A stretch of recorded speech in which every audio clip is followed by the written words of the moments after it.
喺今集開始之前，希望各位觀看呢條片嘅朋友或者網友，你哋可以用1至2秒嘅時間嚟到訂閱我哋嘅頻道，作為對我哋嘅支持，等我哋做得更加好。今日同大家分享嘅湯水就係蓮藕煲綠豆。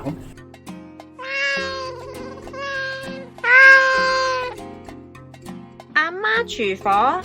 蓮藕呢，原來同《封神演義》裏邊哪吒有關聯嘅。話說哪吒就去東海游水，結果呢，同阿龍王三太子就起咗爭執，佢打死咗龍王三太子，仲要挑埋人哋條龍筋啊！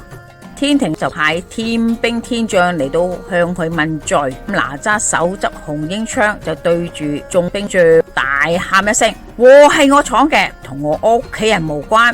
跟住有一段就係削骨還父，割肉就還母，不愧父母，恐愧如來。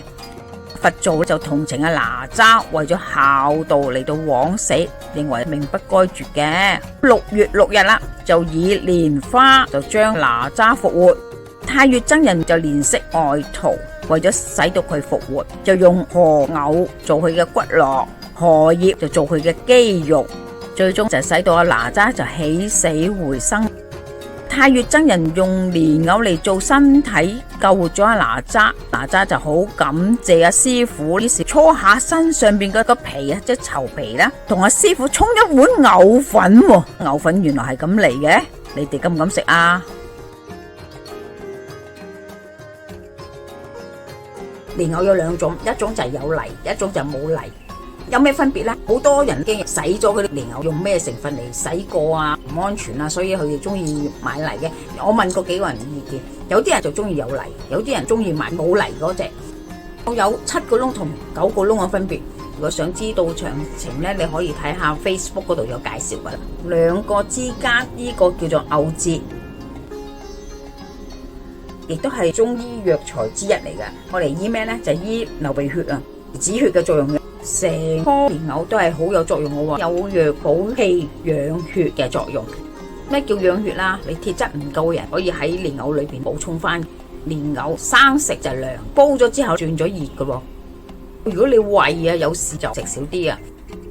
為咗可以中和翻去綠豆就起呢個作用，就係清熱解毒，加快果皮等佢唔好咁涼，同埋冇咁氣滯住嘅。今次我加埋豬脊骨同埋豬肉一齊煲，味道更加好味。豆我就唔係好多嘅，我唔係好想好似煲綠豆粥咁結啊，所以我用嘅份量唔係太多。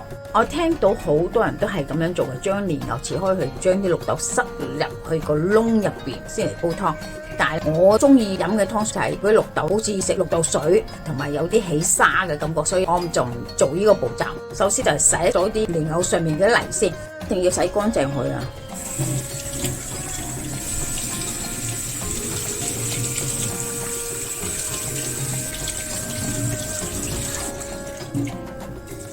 唔使浸嘅，凍水掉落去煲，佢會腍噶啦。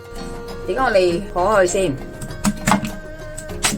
如果你哋塞綠豆，就可以塞落啲窿嗰度，跟住揾呢個黐翻落去，用牙籤篤住佢。煮熟之後切開一片片嚟食，食得嚟又有綠豆嗰個味道。但係今次我就唔會塞落去啦。1、2、3、4、5、6、7、8、9，都算有9個窿。呢個部分我就唔會掉落去煲湯，因為太多呢啲呢，就切開紮舊啲。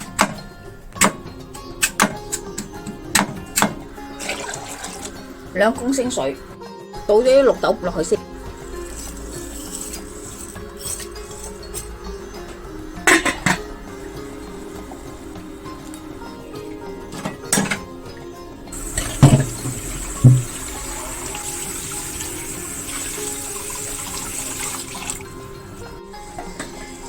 滾咗之後，我哋要落肉啦，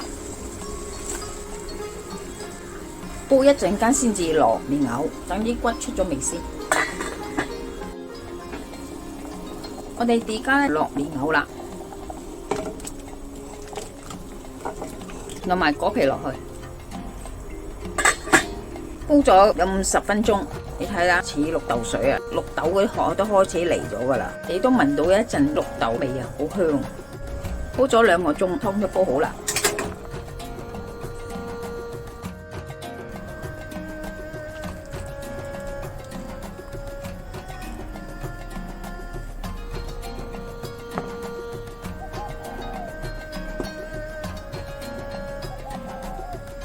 今集已經差唔多啦，多謝各位嘅收睇。